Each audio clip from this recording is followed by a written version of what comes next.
Shalom, selamat sore. Kita bersyukur kepada Tuhan dapat berkumpul kembali untuk pendalaman Alkitab. Kita sudah sampai kepada minggu yang ke-9 dan di Matius pasal yang ke-8. Ya, seperti biasa saya ditemani oleh Juda yang selalu senang kalau mendengarkan bapaknya berkhotbah. Ya, itu dia. Mari kita berdoa, mohon pimpinan Roh Kudus supaya kita mengerti firman kebenaran. Dan namanya dipermuliakan, kita diberkati oleh kebenaran yang abadi. Di Matius pasal 8. Mari kita berdoa. Bapa, kami kembali pada hadirat yang kudus. Terima kasih Tuhan, Kau telah menganugerahi kami kebenaran lewat Injil. Yang memberikan kami keselamatan, karena Injil adalah kekuatan Allah yang menyelamatkan orang percaya. Pertama-tama orang Yahudi dan kemudian orang non-Yahudi. Tuhan, bekerjalah. Urapi kami semua, jemaat yang mendengarkan di rumah. Engkau menyertai kami. Terima kasih Tuhan Yesus, sertai kami. Kami siap, kami mencintai firman-Mu, dan kami siap untuk diberkati di dalam nama Yesus. Haleluya, haleluya. Amin. Amin. Ya, amin ya sudah. Ya. Bapak Ibu Saudari, pada kesempatan kali ini kita akan melanjutkan pada minggu lalu Matius pasal yang ke-7. Ini adalah konteks persis setelah Yesus menyelesaikan khotbah di bukit. Makanya Matius pasal 8 ayat 1 berkata, setelah Yesus turun dari bukit, orang banyak berbondong-bondong mengikut dia. Ayat 2, maka datanglah seorang sakit kusta kepadanya, lalu sujud menyembah dia dan berkata, Tuhan, jika Tuhan mau, Tuhan dapat mentahirkan aku. Lalu Yesus mengulurkan tangannya menjamah orang itu dan berkata, aku mau, jadilah engkau tahir. Seketika itu juga tahirlah orang itu daripada kustanya. Lalu ayat 4, Yesus berkata, ingatlah, jangan engkau memberitahukan hal itu kepada siapapun, tetapi pergilah, belakang dirimu kepada imam dan persembahkanlah persembahan yang diperintahkan Musa sebagai bukti bagi mereka. Ya, puji Tuhan. Bapak Ibu Saudari, orang kusta ini datang berkata, Tuhan, kalau engkau mau, engkau dapat menyembuhkan aku. Ini adalah pernyataan iman, Bapak Ibu Saudari. Orang kusta ini datang. Kenapa pernyataan iman? Orang kusta ini kalau dianggap sebagai orang yang tersingkirkan pada masa Yahudi. Berdasarkan peraturan di kitab Imamat dan kitab Taurat lainnya ditulis oleh Musa, kalau seseorang mendapatkan penyakit kusta, maka dia harus disingkirkan dan dijauhi. Tapi dia datang mendekati Tuhan Yesus Rabi. Itu adalah suatu iman yang luar biasa. Dan perintah Yesus, jangan ngomong siapapun, lalu tunjukkanlah kepada imam. Itu juga ada di kitab Imamat, supaya diperiksa, oh sudah tahir, seperti itu ya. Orang ini kan diperintahkan untuk diem aja, tapi Matius pasal 1 ayat 45 lebih tepatnya berkata, ia cerita kemana-mana. Jadi Yesus semakin terkenal ini, Bapak Ibu Saudara ya. Berikutnya, Yesus masuk ke Kapernaum ya. Masih ingat ya, di Matius pasal 5 dan sebelumnya Matius pasal 4, Yesus berkeliling di sekitar Danau Galilea. Dia meninggalkan Nazaret terus ke utara, dan orang-orang di bawah naik ke atas. Waktu masuk Kapernaum ada seorang perwira, atau lebih tepatnya centurion ya. Pangkatnya lumayan tinggi, militer Romawi, legionare, itu jadi ada centurion, lumayan tinggi dia. Ayat 6, Tuhan, hambaku terbaring di rumah karena sakit lumpuh dan ia sangat menderita. Lalu Yesus berkata kepadanya, ayat 7, aku akan datang menyembuhkannya. Wah, tapi lihat ayat 8. Tapi jawab perwira itu kepadanya, Tuhan, aku tidak layak menerima Tuhan di dalam rumahku. Katakan saja sepatah kata, maka hambaku itu akan sembuh. Sebab aku sendiri seorang bawahan dan di bawahku ada pula prajurit. Jika aku berkata pada salah seorang prajurit itu pergi, maka ia pergi. Dan kepada seorang lagi datang, maka ia datang. Ataupun kepada hambaku, kerjakanlah ini, maka ia mengerjakannya. Bapak Ibu Saudari, karena setelah perwira ini berbicara seperti itu, jadi intinya dia berkata begini, hambaku sakit, Yesus bilang, aku datang ke rumahmu. Tapi perwira itu bilang, gak usah, katakan saja, maka akan terjadi. Dan dia mengumpamakan dirinya, kalau aku seorang pemimpin pasukan, aku ngomong sama anak buahku, dia lakukan. Dan pasti dia lakukan. Kalau enggak, ya pasti ada konsekuensi. Dan dia tahu seorang prajurit di angkatan militer Romawi pada waktu itu, dia tahu bahwa Tuhan itu kalau ngomong, ya, itu pasti perintahnya absolut, perintahnya itu pasti terjadi, harus terjadi. Makanya Tuhan Yesus berkata, aku berkata kepadamu, ayat 10 ya, sesungguhnya iman sebesar ini tidak pernah aku jumpai pada seorang pun di antara orang Israel. Ini bukannya perwira itu nggak mau ribet-ribet ya, tapi dia percaya bahwa Yesus ngomong pasti terjadi. Dia memerintah pasti terjadi. Dia sudah biasa diperintah dan dia lakukan kan, oleh atasannya dia bilang, dan dia juga ngomong gitu. Ini, Bapak Ibu Saudari, dua orang ini datang kepada Tuhan. Satu dari golongan rendahan, sakit kusta yang tersingkirkan, termarginalkan. Satu perwira tinggi yang dihormati dan ditakuti. Karena dia adalah pasukan militer Romawi dengan pangkat cukup tinggi. Centurion ya, kalau dalam Injil lainnya. Dua-duanya beriman. Dan dia mengatakan kurios, kurie ya, panggilan dalam Yunani. Kurie. Jadi itu percaya dia Tuhan. Tuhan dapat melakukan apapun, ngomong pun bisa. Luar biasa, makanya Tuhan berkata, kamu tuh bukan orang Israel. Ingat, dia orang Romawi yang seharusnya penyembah berhala. Tapi dia sudah dengar dan langsung percaya. Dan yang menarik ayat 11, aku berkata kepadamu, banyak orang akan datang dari timur dan barat dan duduk makan bersama-sama dengan Abraham, Ishak dan Yakub di dalam kerajaan surga. Ya. Perhatikan baik-baik ayat 11, aku berkata kepadamu, banyak orang akan datang dari timur, dari barat, duduk makan bersama-sama dengan Abraham, Ishak dan Yakub. Siapa orang dari timur barat ini? Kita nggak tahu. Sampai kita lihat ayat 12, sedangkan anak-anak kerajaan itu akan dicampakkan dalam kegelapan yang paling gelap. Di sanalah akan terdapat ratap dan kertak gigi. Ya. Bapak Ibu Saudari, kita tidak tahu siapa itu, tapi ayat 11 memberikan suatu petunjuk Abraham, Ishak dan Yakub. Ya. Ini Yesus sebetulnya sedang menyindir dan juga bernubuat. Abraham, Ishak dan Yakub adalah nenek moyang siapa?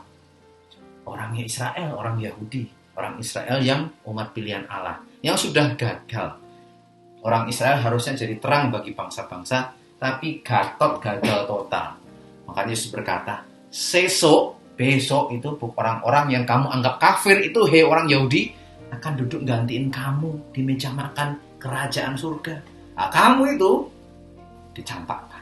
Kenapa? Karena orang yang kusta, orang yang dianggap kafir, itu malah percaya Tuhan dengan iman yang besar. Gimana kita orang-orang Kristen yang mengaku Kristen? Iman kita besar enggak? Bahkan mungkin lebih besar deh. Orang-orang itu yang sekarang cari kebenaran di tengah pandemi ini. Itu teguran buat kita semua. Kerajaan surga itu bukan soal keturunan, ya. Bapak Ibu Saudari, khotbah di bukit sampai sini bisa lihat hubungannya, ya. Maka ayat 13, pulanglah dan jadilah kepadamu seperti yang engkau percayai. Jadi dia percaya. Maka pada saat itu sembuhlah hambanya. Oke. Yesus menyembuhkan ibu mertua Petrus dan orang-orang lain. Ya. Kita tidak akan bahas itu ya. Kita akan lihat hal mengikut Yesus ayat 18. Ketika Yesus melihat orang banyak mengelilinginya, ia menyuruh bertolak ke seberang. Lalu datanglah seorang ahli Taurat dan berkata kepadanya, Guru, aku akan mengikat engkau kemana saja engkau pergi. Ya. Di sini menarik, sepertinya kelihatannya Yesus menghindari orang banyak. Ya. Bapak Ibu Saudari, ini justru juga menunjukkan bahwa Yesus fokus, dia tahu apa yang harus dia lakukan. Dia bergerak, nggak asal bergerak. Dia justru ketika orang banyak datang, dia nyebrang. Apakah dia capek? Gak tahu ya. Karena dia manusia 100% dan Tuhan 100%. Tapi yang kita tahu, dia tahu apa yang dia lakukan. Lalu ada seorang ahli Taurat, aku akan mengikut engkau kemana saja engkau pergi. Perhatikan baik-baik. Yang bilang ini siapa? Ahli Taurat. Yesus berkata kepadanya, serigala mempunyai liang dan burung mempunyai sarang, tetapi anak manusia, Yesus, tidak mempunyai tempat untuk meletakkan kepalanya. Yesus berkata apa? Kamu gak paham, hei ahli Taurat. Aku tuh gak pergi kemana-mana secara fisik. di dunia ini. Ya.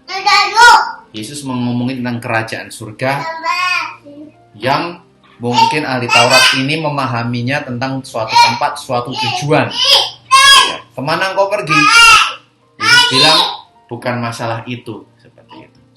Ayat 21 seorang lain, yaitu salah seorang muridnya berkata kepadanya, Tuhan, jikalau aku pergi dahulu menguburkan ayahku.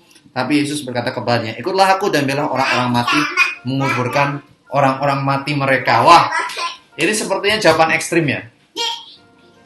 Bapak Ibu Saudari, ini jawaban yang mungkin tidak sopan kalau yang ngomong bukan Tuhan. Ya, tapi ini seorang rabi, Yesus itu dianggap rabi, padahal dia nggak cuma rabi, lebih ya rabi, tapi pribadi Tuhan yang turun menjadi manusia. Jadi ada dua. Pertama, ingat hukum ahli Taurat bilang, aku akan ikut engkau. Yesus jawab, serigala ada lubangnya, burung ada sarangnya, anak manusia itu nggak ada. Yesus bilang, dia itu sebetulnya tidak hanya ngomongin tempat duniawi, tapi dia bicara tentang kerajaan surga, rohani yang enggak kelihatan. Masih ingat pasal 5, pasal 6? Yang tidak kelihatan, harta di surga. Orang ini enggak paham dia. Dia berkata, ya aku akan ikut engkau. Ya kan seorang guru di tradisi Yahudi, kemana rabinya pergi, orangnya ikut. Yang muridnya ini akan lihat apa yang rabi lakukan, yang rabi lafalkan, Taurat-Tauratnya seperti itu, dia akan mengikuti.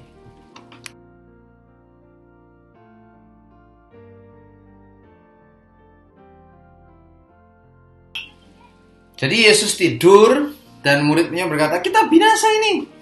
Lalu dia berkata, Tuhan, sama kayak orang kusta tadi dan sama kayak perwira tadi, kurie. Cuman bedanya, yang pertama orang kusta tadi kenapa? Beriman. Aku jijiki, aku dijauhi orang, aku datang kepada rabi. Ya, orang-orang lain nggak bakal berani kayak gitu, Bapak Ibu Saudari, kalau kena kusta, dianggap rendahan, nggak punya malu. Dia punya iman, datang sembuh. Lalu perwira tadi, orang kafir, datang sembuh. Nah ini kurie ini, Tuhan, ini ketakutan. Kenapa Yesus berkata, kamu nggak percaya? Bapak Ibu Saudari, ini murid Yesus.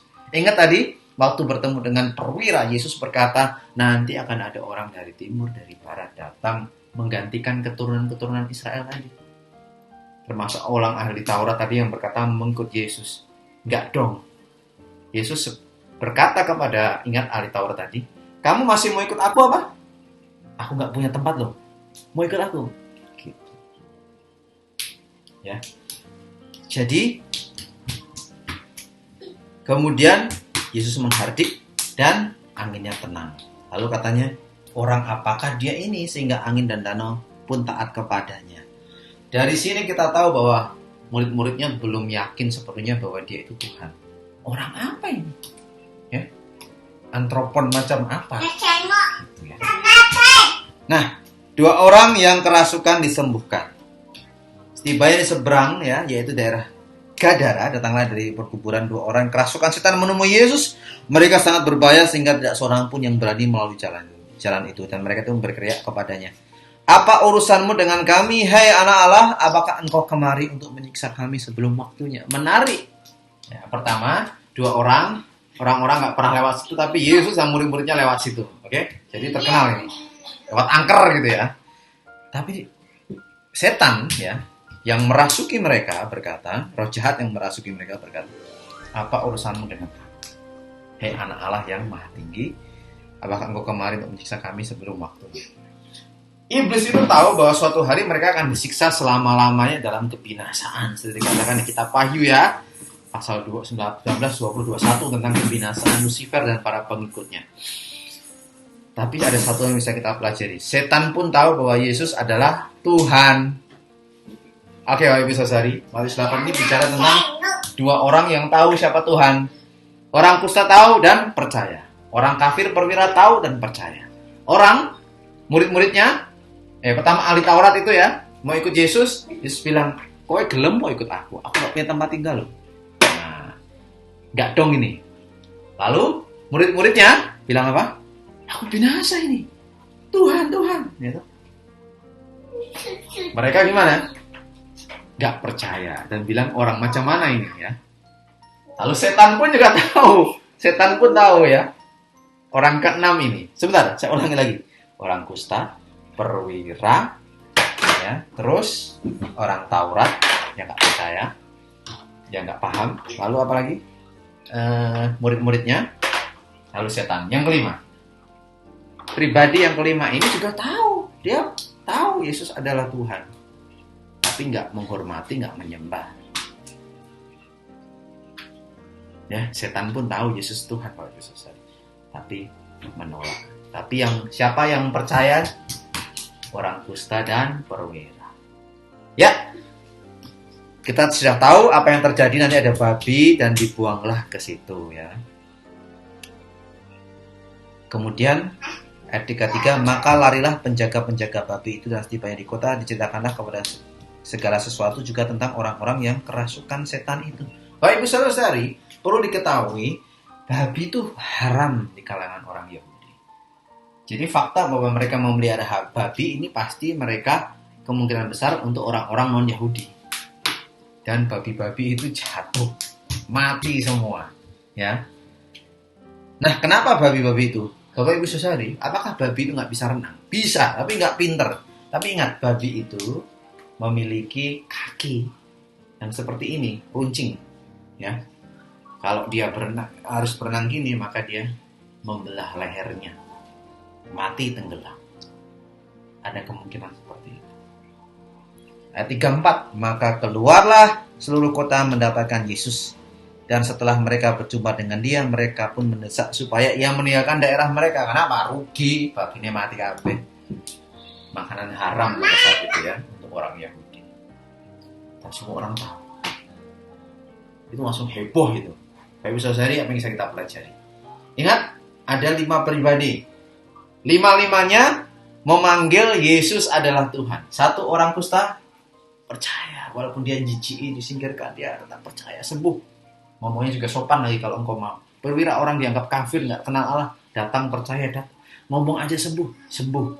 Dan bahkan Yesus bernubuat suatu hari nanti, ya, orang-orang bukan orang-orang keturunan Israel, tetapi orang-orang yang tidak kenal dari timur, dari barat.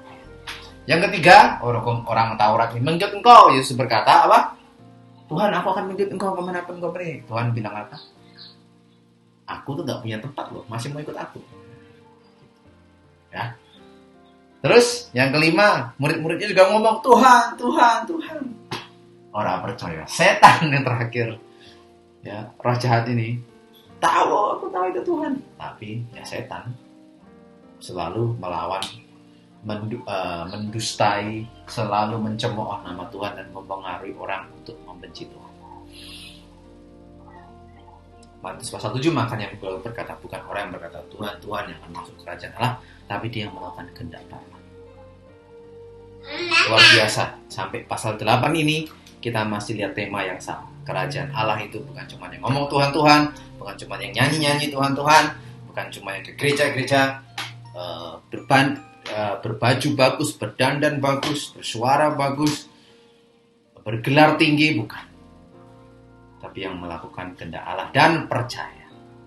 Bukan juga orang-orang Taurat, ahli Taurat, tapi orang kusta dan orang kafir yang percaya. Haleluya, Tuhan memberkati. Sampai jumpa minggu depan.